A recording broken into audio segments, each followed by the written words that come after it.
Good morning साथियों। मैं आपके समक्ष प्रवीण सिंह चौहान। आज अपन पढ़ने जा रहे हैं छात्र के व्यवहार की अध्ययन की विधियाँ।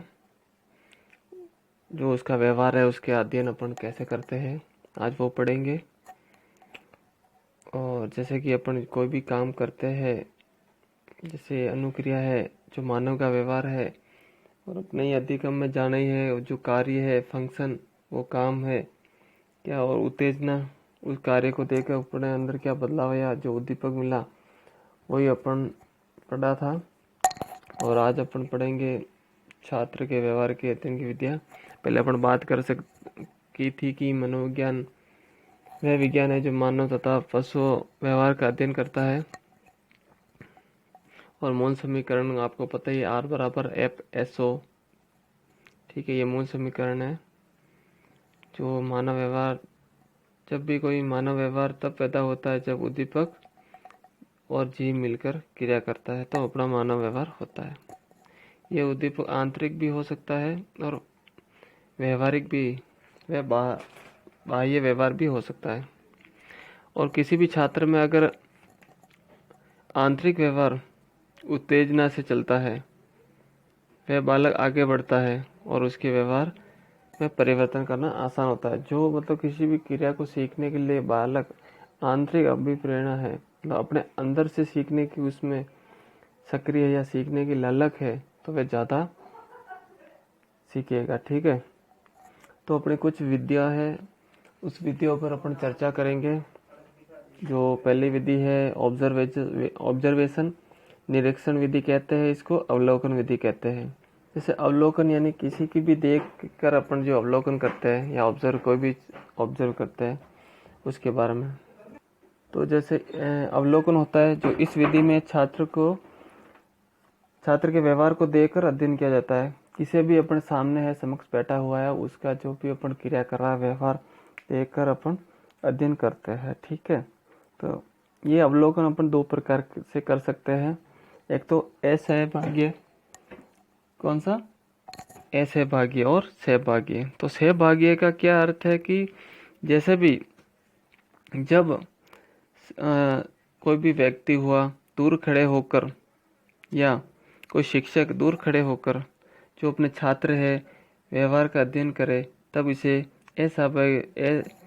सहभागी कहते हैं। ठीक है, तो इस विधि की समस्या यह है कि जो व्यवहार हो रहा है उसका अनुमान लगाया जा सकता है, लेकिन वास्तविकता कारण का पता नहीं लगा सकते। जैसे कि अपन, एक शिक्षक है, खेल के मैदान में चेयर डालकर बैठा है, चेयर लगाकर बैठा, और सभी छात्र खेल रहे हैं। वो ऐसे भाग सिर्फ बैठा है, सिर्फ देख रहा है, लेकिन उसको थोड़ी ना पता क्या हो रहा, तो वो उसका अवलोकन नहीं कर सकता या वास्तविक कारण का भी पता नहीं लग सकता। तो ए कारण असहभागी कहलाएगा। ठीक है, फिर आ गया सहभागी। जैसे बच्चों को विजिट ले जाना, साथ में अपन कहीं विजिट करने गए, घूमने गए, तो उनमें सहभागी बन रहा, किसी कार्य में सहयोग दे रहा है, या गेम खेल रहा तो उसके साथ भी शिक्षक खेल रहा, तो उसके व्यवहार अपने किसी के भी साथ में रहकर जो व्यवहार अपन प्राप्त कर सकते हैं कि ये व्यक्ति ऐसा है। कि दूर खड़ा है तो उसका अपन व्यवहार का पता नहीं लगा सकते, या किसी से अपन बात करेंगे तो पता चलेगा कि वो व्यक्ति का व्यवहार कैसा है, बिहेवियर कैसा है। तो अपन सिर्फ अंदाजा लगा सकता है बिना देखे या बिना मिले किसी व्यक्ति का, वो ऐसा है वो ऐसा है। लेकिन अधिकतम जिसके साथ अपन रह रहे हैं, बैठ रहे हैं, उठ रहे हैं, वो अगर अपने सहभागी है तो अपन उसका अवलोकन कर सकते हैं। तो बच्चों को अपन विजिट ले जाते हैं, अपने साथ है, सहभागी है, तो कौन बच्चा कैसा है, तो अपना फ्रेंडली, जो एक फ्रेंडली अपन उसके साथ बिहेवियर करते हैं, तो काफ़ी प्रभावशील है। ठीक है, ये अवलोकन विधि। तो जिस अवलोकन में शिक्षक और छात्रों के समूह का भाग बनकर उनके व्यवहार का अध्ययन करता है, उसे ही अपन सहभागी अवलोकन कहते हैं। ठीक है, जैसे ये विधि, जो अवलोकन विधि है ना, जो छात्रों के व्यवहार का वास्तविक कारण का पता लगा सकती है। सहभागी किसका पता लगा सकती है, वास्तविकता का। ठीक है, लेकिन ये छोटे बच्चे होते हैं ना, जो छोटी कक्षा के छात्र के व्यवहार का अध्ययन की अवलोकन की सर्वश्रेष्ठ विधि है। जो अपने जो प्री प्राइमरी है वाले बच्चे हैं, उनके साथ रहता है शिक्षक, उसके अध्ययन की अवलोकन सर्वश्रेष्ठ विधि है। ठीक है। तो ये तो पहला अपने कौन सा पढ़ा था विधि, अवलोकन विधि या निरीक्षण विधि या ऑब्जर्वेशन, इसे ऑब्जर्वेशन भी कहते हैं। ठीक है, ठीक है। तो दूसरी विधि आती है साक्षात्कार विधि। इंटरव्यू आपको समझते ही है, तो आप सभी को ज्ञात है कि इंटरव्यू क्या होता है, अपन कहीं भी जाते हैं तो साक्षात्कार विधि, जैसे इंटरव्यू मेथड में क्या होता है कि आमने सामने करते हैं। एक तो जैसे आप भी अपन कहीं जाते हैं, इंटरव्यू होता है अपना, तो साक्षात्कार होता है, उसे अपन कहते हैं। ठीक है। तो सबसे पहले सर्वप्रथम एक मनोवैज्ञानिक हुआ था, दो हुए थे, बिंगम एवं मोरे के अनुसार, कि किसी भी उद्देश्य को पाने के लिए की गई बातचीत को साक्षात्कार कहते हैं। मतलब किसी भी उद्देश्य की प्राप्ति के लिए जो अपन बातचीत कर रहे हैं वो क्या कहलाएगा, इंटरव्यू है, साक्षात्कार कहलाएगा। ठीक है।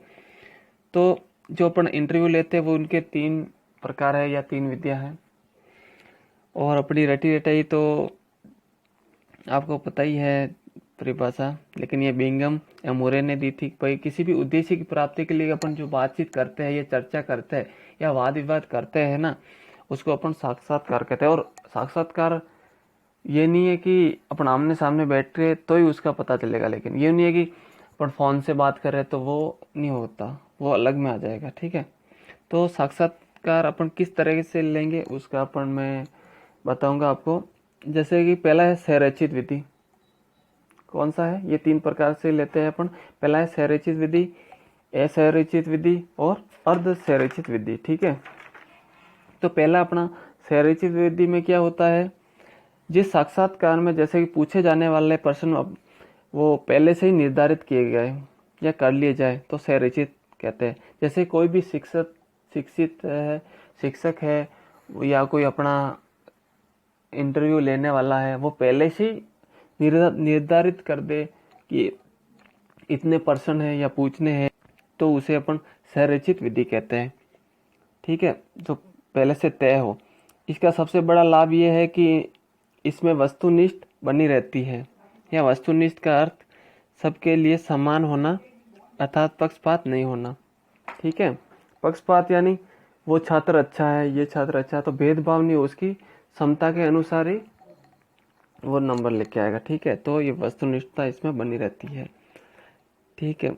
तो ये संरचित में अपन निर्मित प्रश्न फिक्स होते हैं। फिर असंरचित में क्या होता है, इसमें जिस साक्षात्कार में जैसे कि प्रश्न पूछने की स्वतंत्रता शिक्षक की होती है, जो भी पूछेगा शिक्षक पूछेगा, छात्र की इसमें कोई नहीं, उसे अपन असंरचित कहते हैं।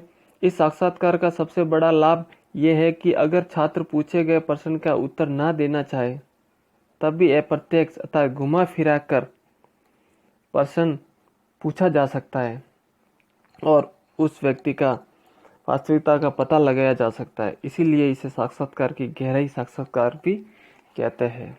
ठीक है।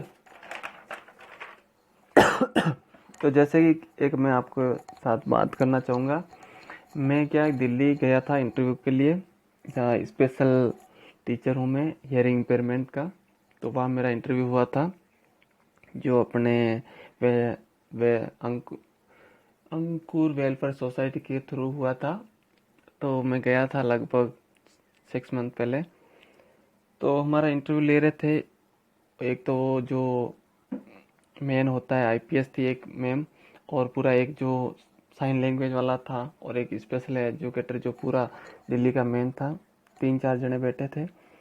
तो जैसे कि मेरे क्या ट्रेन का टाइम काफ़ी जल्दी था और ट्रेन छूट जा रही थी, तो मैंने सर से बोला, रिक्वेस्ट की। पहले हमारे फॉर्म भर दिए गए थे और सबको भाई बताया नहीं था कि ये पूछेंगे क्या है, जो भी पूछेगा वहाँ पे इंटरव्यू लेने वाला वही पूछेगा। ठीक है। तो ये असंरचित में आता है, किसमें, असंरचित में आता है, असंरचित। ठीक है। तो हम बैठे थे सभी, लगभग वहाँ 500 से लगा के, हाँ 500-700 आए थे, और काफ़ी फॉर्म तो काफ़ी भरे थे और वैकेंसी तो काफ़ी कम थी। बट तो क्या हुआ कि वहाँ एक लेडीज आई थी। ठीक है। तो वो इंटरव्यू लेने गई थी, तो उससे पूछा था, तो उसको संधि के बारे में पूछा, संज्ञा के बारे में पूछा, वापिस साइन लैंग्वेज के बारे में पूछा था, फिर जो थोड़ा बहुत जीके था वो पूछा था। तो वैसे ही उसको जस्ट निकली तो मैंने पूछा उस मैम से, मैम एक्सक्यूज मी मैम, आपको क्या क्या पूछा है। तो मुझे उन्होंने बता दी, मेरे को ये पूछा, लेकिन जैसे ही मैं अंदर गया ना तो मेरे को वो पूछा ही नहीं, वो पूछा ही नहीं था। तो असंरचित में आएगा, ठीक है। तो साइन लैंग्वेज के बारे में मेरे को पूछा था, और मेरे को विशेषण के बारे में पूछा था, और पिंक सिटी का है जो मैं राजस्थान से था, तो अलग अलग बात हुई थी, ठीक है। तो ये पहले से वो आगे सिर्फ वो अपना जो ले रहा है इंटरव्यू उसको ही पता है क्या पूछने वाला है, ठीक है। तो अपन बात करें ऐसे चीज पढ़ रहे थे, तब ए प्रत्येक सतह घुमा फिरा कर वो पूछ सकता है और वास्तविकता का पता लगाया जा सकता है, ठीक है। सतह इसको गहराई साक्षात्कार भी कह सकते हैं अपन।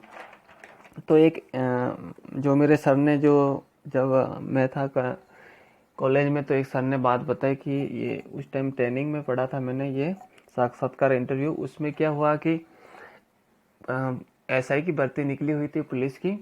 तो जैसे ही वो गई अंदर और सब सर बैठे थे, उनका इंटरव्यू चल रहा था, जैसे ही बड़ी जोश के साथ थी, और वो यहाँ की थी यूपी की, और क्या तो सर ने पूछा आप पुलिस में क्यों आना चाहते हैं, एसआई की क्यों आना चाहते हैं, क्या सर ये नारी शक्ति पर इतने अत्याचार हो रहे हैं और हम भी कुछ आगे आकर कुछ करना चाहते हैं उनके लिए नारी शक्ति का, और जैसे कि मैं प्रेरित हो रखी हूँ, झांसी की रानी हुई, ये इन सब का मैंने इतिहास पढ़ा है और मेरे में वो भी जोश है, ठीक है। क्या कल कभी आपके 24 घंटे ड्यूटी रहती है, आप ऐसा ही में लग रही हो, आपके 24 घंटे की ड्यूटी रहती है, तो आप ये बताइए कि आपके घर वाले अलाउ कर। हाँ सर क्यों नहीं अलाउ करेंगे, मैं क्या कमज़ोर थोड़ी ना हूँ। अब इतनी जोश के साथ वो बोली कि आगे वाला इंटरव्यू लेने वाला भी कि यार हाँ इसमें तो है, लेकिन ऐसा इसमें क्या किया था, साक्षात्कार ले रहा था, लेकिन असंरचित के द्वारा उसने क्या कहा था, चलो बताओ आपकी ड्यूटी आ जाएगी, आप कर लोगे, ठीक है। आप क्या यहाँ इंटरव्यू देने आए हो, आपके साथ कोई आया है? तो उसने क्या बोला, हाँ सर आए, मेरे हस्बैंड आए।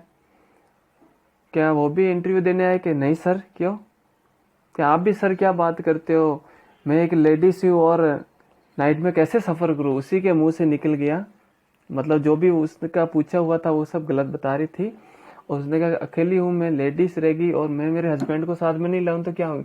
तो आज आप पुलिस की नौकरी कर रहे हो, करने आए हो उसके इंटरव्यू में, तो आपकी 24 घंटे आपको पूछा गया कि हाँ ड्यूटी करो, नाइट में भी आएगी तो मैं करोगी।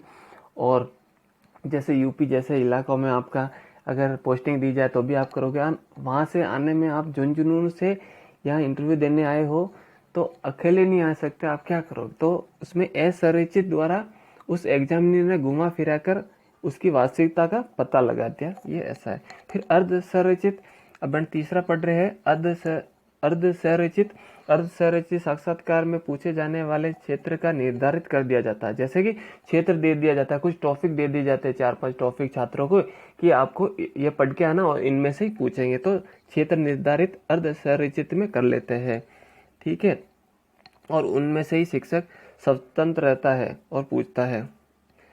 जो साक्षात्कार आमने सामने बैठकर लिया जाता है वही सबसे सर्वश्रेष्ठ होता है, क्योंकि उसमें 2 प्रकार की सूचनाएं मिलती है, शाब्दिक या अशाब्दिक। शाब्दिक सूचना वह है जो छात्र द्वारा दिए जाने वाले उत्तर है। जैसे शाब्दिक यानी जो भी अपन शब्दों के द्वारा पूछ रहे हैं, लेकिन अशाब्दिक क्या है, जो अपन सांकेतिक नहीं करते, शरीर के हाव भाव या शरीर की भाषा को अशाब्दिक कहते हैं। तो शरीर की जो भाषा की व्याख्या करते समय शिक्षक को पृष्ठभूमि का ध्यान रखना चाहिए।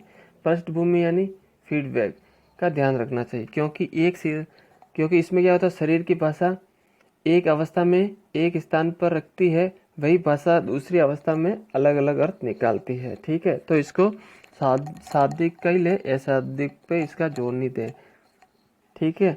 तो अपन ने अभी कौन से पढ़े थी, कौन सी विधि थी, पहले अवलोकन पढ़ी थी, दूसरा साक्षात्कार पढ़ा था, और कल अपन पढ़ेंगे प्रश्नावली विधि, ठीक है। धन्यवाद, और लाइक और शेयर जरूर कीजिए।